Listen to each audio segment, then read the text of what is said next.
Let's look at the best available for the Vikings, rounds 4 to 7.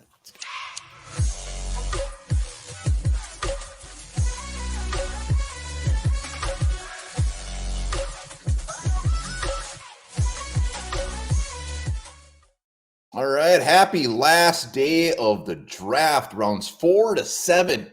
This is where teams are built, baby. Yes, happy day 3, and now it's the emotions. You're excited there's one more day of the draft left, but also you're sad because it's starting to come to an end. The anticipation is over. But usually I don't get sad until like round 6.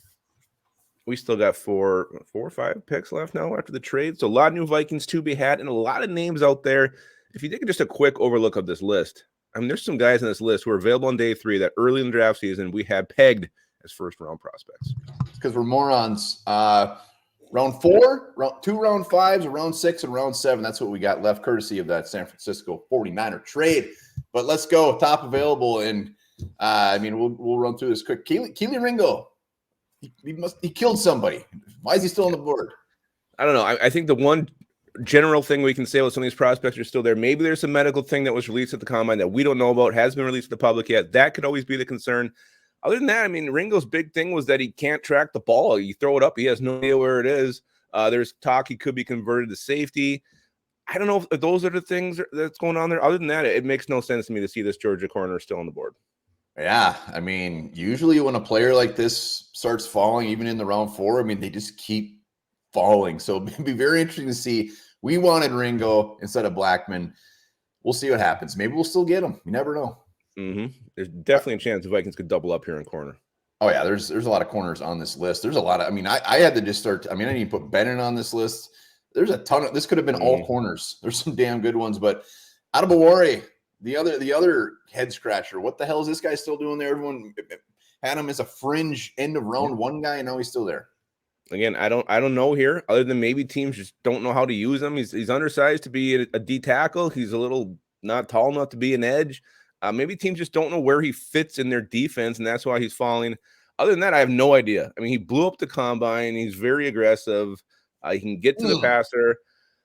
I'm shocked by this one. I really don't understand what's going on here causing him to fall. As you said, there was a lot of buzz that this guy could sneak into the first round. Yeah, I mean, there's a lot of guys that they don't really know what to do with, and they're long gone off the board. So usually, like injuries, whatever it is, something at the combine came up, we always find out afterwards. But Darius Rush, let's go to him. Another corner that I would love to double dip on. Good size. We know everything about Darius Rush. Again, another guy that I was hoping for when we took Blackman. But I want a corner in round 4. Yeah, he had an excellent Senior Bowl. I mean, he was always going to be a guy that, day 2 at some point. So the fact that he's still here in day 4, not as surprising as some of these other ones. I think he'll probably go pretty early today.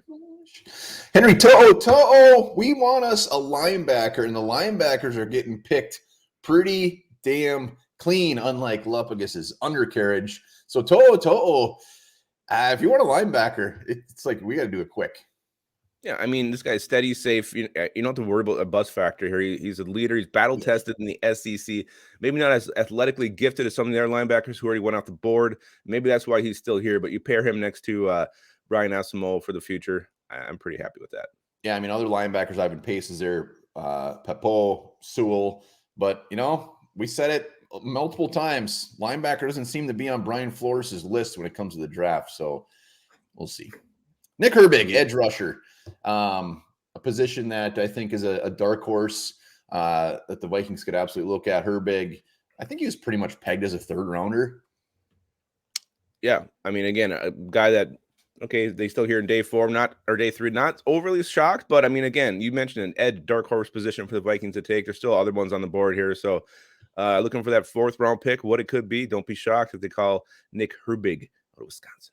Yeah, and just like inside linebacker, edge is pretty well picked clean. I mean, at this point, you might just wait and get that athletic project guy in round 6, round 7. But Luke Whippler, center.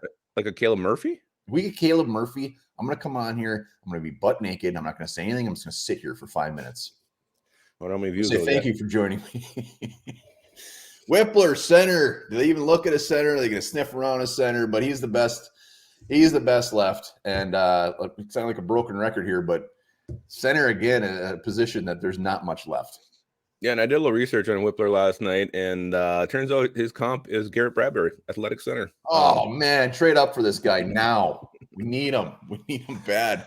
Yeah, I thought he'd be gone. I thought this guy was going round 2. He's still on the board. Drew Scruggs went round 2 though, so maybe teams don't want that athletic center. I don't know. Jake Moody's freaking gone. Gonzo. Draft is an emotional roller coaster. They had to have him. Clark Phillips, little guy, 5'9". I don't think that, the Vikings are going to really want him. I do. That's probably why. That's probably why. But, they took a dog in Mekhi Blackman. Kirk Phillips is a dog, too. This guy plays about 4 times bigger than his size. He'll come up and smack you in the mouth. I saw something, they said he's probably the best nickel corner prospect in this draft. But I think it's that size that has him still on the board here. All right, Chandler Zavala, guy we had on. We love him. We love him more than anything. I think round 4 is definitely going to be where he goes. Vikings, guard could be on there. Ezra Cleveland, free agent next year. Ed Ingram, what do we got? We need some depth. Chandler Zavala is a guy, big, powerful dude that could make an impact very early.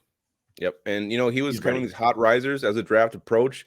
You saw him going in round 2. I think Tom McShay had him going round 2 in his mock.